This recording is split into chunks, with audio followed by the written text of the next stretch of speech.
কালকের ম্যাচের মধ্যে অনেক কটা টপ মুভমেন্ট ছিল, কিন্তু আমি ছটা টপ মুভমেন্ট বলবো, ঠিক আছে? মানে ছটা টপ মুভমেন্টের একটু কথা বলবো, যে ছটা টপ মুভমেন্ট কেন কথা বলার দরকার। যে সবচেয়ে প্রথমে বলি, 36 বলে 96 রান দরকার ছিল, ঠিক আছে? ইম্পর্টেন্ট ছিল, প্রত্যেক ওভারে 15-16 করে রান আসছিল, ঠিক আছে? বাট হচ্ছে ইম্পর্টেন্ট ছিল যে লাস্ট যে 18 বল ছিল, 18 বলে 46 রান, 48 রান দরকার ছিল। হচ্ছে ইম্পর্টেন্ট ছিল, জাস্ট একবার ভাবো, 18 বলে 48 রান দরকার, আর 18টা বলেই বাটলার খেলেছে একা। অফস্ট্রাইকে চেয়েছিল, আসতেই দিইনি তাকে একবারও, জাস্ট আসতে দিইনি। প্রথম সেই যেমন গালি ক্রিকেট আমরা খেলতাম না, প্রথম 5 বল মারতাম, লাস্ট বলে সিঙ্গেল, ওর ঠিক কমন খেলা হয়েছে। প্রত্যেকটা বলে 5 বল মেরেছে, লাস্ট বলে একটা করে সিঙ্গেল নিয়ে পুরো 18টা বল নিজে হাতে খেলেছি, নিজে হাতে। মানে রান কখন নিয়েছি, যখন 2 রান হবে তখনই নিয়েছে, 1 রান নেবে না, কোনো অফস্ট্রাইকে যেতে তার উপর ভরসাই নেই তার।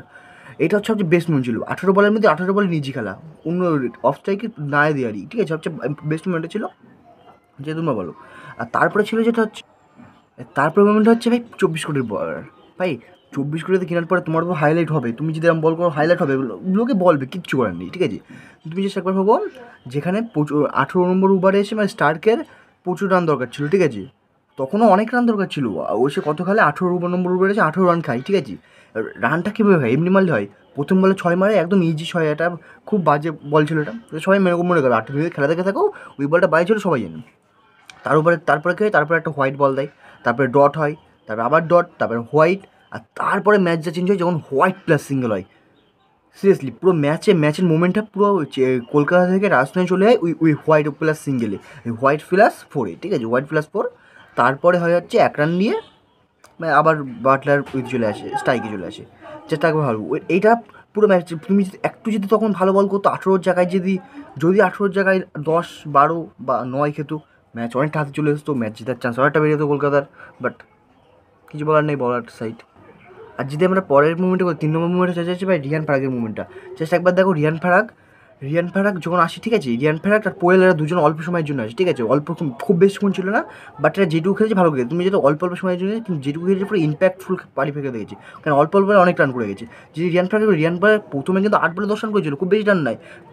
পরে দেখো, পরে আবার মানে রিয়ান পারাগ যখন আউট হয়, তখন 14 বলে 34 করে আউট হয়, প্রচুর 200+ স্ট্রাইক রেট নিয়ে, ঠিক আছে? আর তারপরে যে পোয়েলের কথা বলি, পোয়েল হচ্ছে 13 বলে 36 রান করে, দুজনে বললাম না, দুজনা অল্প খেয়েছে, অল্প সময় মাঠের মধ্যে ছিল, কিন্তু ইম্প্যাক্টফুল খেলতে চলে গেছে, কারণ রানগুলো খুব দরকার ছিল, যেটুকু রান করে গেছে ওরা। আচ্ছা, আরআরের যেটা হচ্ছে সেটা হচ্ছে, আর একটা হচ্ছে আরআরের আগের ম্যাচে অনেক বল হাওয়ায় উঠছিল, ঠিক আছে? অনেক ম্যাচ ক্যাচ ধরতে প্রবলেম হচ্ছিলো, তখন স্যামসনের পোস্ট ম্যাচে স্যামসন বলেছিল যে যাদের হাতে গ্লাভস আছে তাদের ক্যাচ ধরতে সুবিধা হয়, ঠিক আছে? বলেছিল যে যাদের হাতে গ্লাভস আছে তাদের ক্যাচ ধরতে সুবিধা হয়। পোস্ট ম্যাচ স্যামসন বলেছিল যে যাদের হাতে গ্লাভস আছে তাদের ক্যাচ ধরতে সুবিধা হয়, তাই বলেছিল যে বলারটা তোমরা আমাকে ক্যাচ ধরতে দাও, এরকম বলেছিল, ঠিক আছে? আর ঠিক ঠিক আজকে যখন সাল্ট প্রথম দিকে আউট হয়ে যায়, আবেজ খান যখন সাল্টের আউট করে, আবেজ খান যখন সাল্টের আউট করে, ক্যাচটা ধরে নিজের হাতে যখন ক্যাচ ধরে, সুন্দর ক্যাচ ধরছে, ঠিক আছে? এটা প্রশংসাদায়ক ক্যাচ ছিল। ওই ক্যাচটা যখন ধরে, তখন আবেজ খান বারবার সঞ্জুকে দেখাচ্ছে যে গ্লাভস ছাড়াও ক্যাচ ধরা যায়, আর বারবার। আর সঞ্জু যখন নিজের গ্লাভস খুলে আবেজ খানকে দিয়ে দিয়েছিল। এইটার টপ মানে ফানি মুভমেন্ট ছিল, বেস্ট মুভমেন্ট ছিল একটা, এটা বলতে গেলে। এবার যদি আমরা টপ 5 মুভমেন্টের কথা বলি, লাস্ট মুভমেন্টটা সুনীল নারায়ণদের শেষ করে দেবো। যে ভাবো, সুনীল নারায়ণ যে হচ্ছে, যে আগের বারেও মনে হয় স্ট্রাইক পায়নি, ঠিক আছে? আগের বারেও মনে হয় তেমনভাবে ব্যাট ধরতে পায়নি, ওপেনিং পায়নি, সে আজকে আসে।